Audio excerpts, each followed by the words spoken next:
Assalamualaikum warahmatullahi wabarakatuh. Jumpa lagi di channel MGMP BIM yang menyajikan konten informasi edukatif. Di video kali ini membahas informasi tentang formasi CPNS dan P3K 2024. Tonton videonya sampai selesai agar tidak ketinggalan informasinya. Selamat menyaksikan. Kementerian Pendayagunaan Aparatur Negara dan Reformasi Birokrasi atau Kemenpan RB menyerahkan izin formasi sebanyak 40.541 calon ASN di lingkungan Kementerian Pendidikan, Kebudayaan, Riset, dan Teknologi atau Kemendikbudristek. Formasi tersebut terdiri atas 15.462 calon pegawai negeri sipil atau CPNS, dan 25.079 pegawai pemerintah dengan perjanjian kerja atau P3K. Ada beberapa poin penting yang menjadi titik tekan.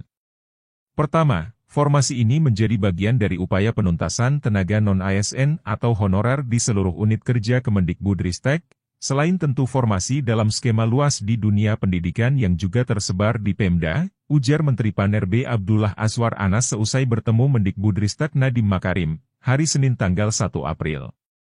Poin kedua, lanjut Anas, adalah pemenuhan kebutuhan sumber daya manusia atau SDM di lingkungan perguruan tinggi, termasuk para dosen. Anas mengatakan, selama beberapa tahun terakhir, alokasi formasi untuk dosen di perguruan tinggi negeri sangat terbatas. Padahal, di sisi lain, jumlah mahasiswa terus meningkat.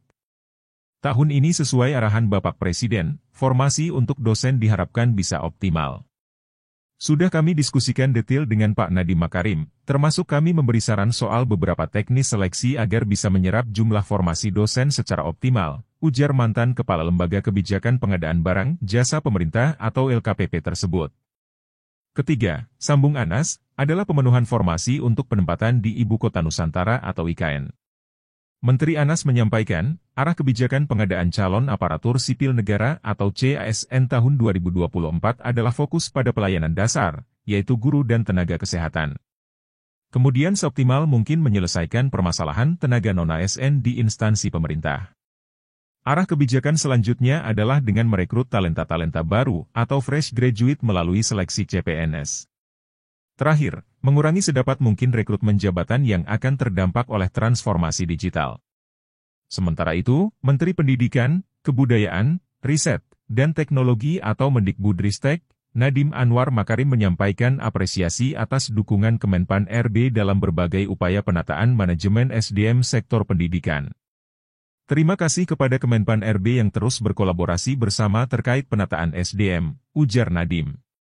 Nadiem secara khusus menyoroti beberapa hal. Di antaranya soal penuntasan tenaga non-ASN atau honorer dan pemenuhan kebutuhan formasi di perguruan tinggi negeri yang sudah sangat mendesak. Sebab dalam 10 tahun terakhir penambahan alokasi formasi sangat terbatas, sedangkan gelombang pensiun tenaga pendidikan sangat besar dan kebutuhan terus bertambah seiring meningkatnya jumlah mahasiswa. Yang tidak kalah penting adalah pemenuhan tenaga kesehatan di fasilitas kesehatan Kemendikbudristek, antara lain klinik, poliklinik, rumah sakit pendidikan, dan rumah sakit gigi dan mulut di lingkungan perguruan tinggi negeri. Kebutuhan memang sudah cukup darurat ya kebutuhan kita untuk formasi dosen. Jadi ini akan sangat membantu meningkatkan kualitas pendidikan tinggi kita dan juga meningkatkan kualitas kinerja kementerian kita juga, pungkasnya. Di hari yang sama Kemenpan RB menyerahkan izin formasi sebanyak 110.553 calon ASN di lingkungan Kementerian Agama atau Kemenak. Formasi tersebut terdiri atas 20.772 CPNS dan 89.781 P3K, dan tercatat sebagai formasi terbesar sepanjang sejarah. Alhamdulillah, hari ini melalui kolaborasi yang erat dengan Kemenak, setelah melihat berbagai terobosan program serta penataan SDM dan kelembagaan yang sudah dilakukan Kemenak, kita setujui formasi sebanyak 110.553 ASN di Kemenak, ujar Menpan RB Abdullah Azwar Anas seusai bertemu Menak Yakut Khalil Qomas, hari Senin tanggal 1 April. Anas mengatakan, Kemenpan RB dan Kemenak telah membahas sejumlah formasi, seperti untuk guru madrasah, guru sekolah menengah teologi Kristen, sekolah menengah atas Katolik, dosen perguruan tinggi keagamaan negeri, penyuluh agama, penghulu, talenta digital, dan penempatan di IKN. Misalnya untuk guru madrasah, sekolah Kristen, dan sekolah Katolik, Lanjut Anas, jumlah formasinya akan mencapai puluhan ribu, yang kini sedang didetilkan oleh Kemenak. Selain itu, disiapkan ribuan formasi masing-masing untuk penyuluh agama dan penghulu. Juga ada ribuan formasi untuk dosen di kampus keagamaan, sebagai komitmen negara untuk terus mendukung pendidikan keagamaan, ujar Anas. Anas memaparkan, berbagai formasi di lingkungan Kemenak memiliki peran penting dalam memberikan wawasan terkait program pembangunan yang dilakukan pemerintah. Sebagai contoh, pelibatan penyuluh agama dan penghulu untuk menjembatani program prioritas pembangunan dengan masyarakat. Misalnya penghulu bisa menekankan soal penanganan stunting ke calon pengantin.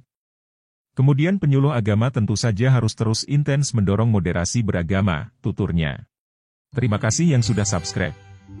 Bagi yang baru menemukan channel ini, like videonya, klik lonceng, dan hidupkan notifikasinya. Jangan lupa di-subscribe.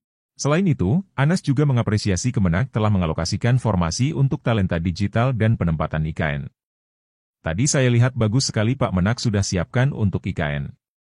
Lalu untuk talenta digital juga penting karena ada banyak transformasi digital di Kemenak seperti untuk layanan haji, umroh, dan sebagainya, papar Anas. Pada kesempatan yang sama, Menteri Agama atau Menak, Yakut Khalil Qomas menyampaikan apresiasi kepada Kemenpan RB atas dukungan yang telah diberikan untuk semakin memperkuat manajemen SDM di Kemenak. Kami baru mendapatkan formasi yang luar biasa terbesar dalam sejarah. Kami sangat apresiasi kepada Pak Menpan RB, karena formasi 110.553 ini pasti akan sangat membantu kami, tutur Yakut. Yakut mengatakan, terdapat sejumlah alasan dalam pengajuan formasi di tahun 2024, salah satunya karena banyaknya pegawai Kemenak yang akan memasuki usia pensiun. Pegawai di Kemenak yang memasuki usia pensiun di tahun 2024 sampai 2028 sejumlah 48.991. Dan ini menjadi concern kami karena usia pensiun hingga di rentang 4 tahun ke depan, sebutnya. Selain itu pengajuan formasi ASN di tahun 2024 ditujukan untuk pemenuhan kebutuhan jabatan guru, dosen, penghulu, penyuluh agama, pengawas jaminan produk halal, dan jabatan lainnya yang berkaitan langsung dengan pelayanan dasar Kemenak. Pengadaan ASN 2024 juga untuk percepatan transformasi layanan digital di Kemenak, pungkas Yakut. Keesokan harinya usulan formasi aparatur sipil negara atau ASN, untuk Kementerian Kesehatan atau Kemenkes, disetujui 100% oleh Kemenpan RB, yakni sebesar 23.200 formasi. Besarnya jumlah formasi yang disetujui itu diharapkan akan berdampak pada peningkatan kualitas serta pemerataan pelayanan kesehatan di Indonesia. Formasi itu terdiri atas 8.607 CPNS dan 14.593 P3K. Sektor kesehatan menjadi atensi luar biasa dari Bapak Presiden. Usulan ASN 2024 dari Kemenkes sebanyak 23.200 kita setujui 100%. Kami kemarin petang bertemu Pak Menkes Budi Gunadi Sadikin untuk penyerahan formasi tersebut.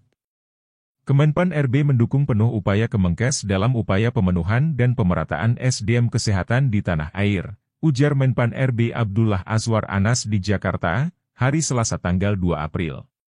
Anas mengatakan, pemenuhan 100% formasi Kemenkes tersebut masih akan ditopang oleh formasi SDM kesehatan yang juga tersebar di sejumlah kementerian atau lembaga dan pemerintah daerah. Anas mencontohkan sejumlah kementerian atau lembaga yang juga memiliki unit kerja layanan kesehatan yang oleh Kemenpan RB juga telah ditetapkan kebutuhan SDM-nya. Misalnya rumah sakit dan klinik di kampus-kampus, belum lagi di daerah-daerah. Semuanya saling menopang untuk mewujudkan layanan yang baik dan merata, ujar Anas.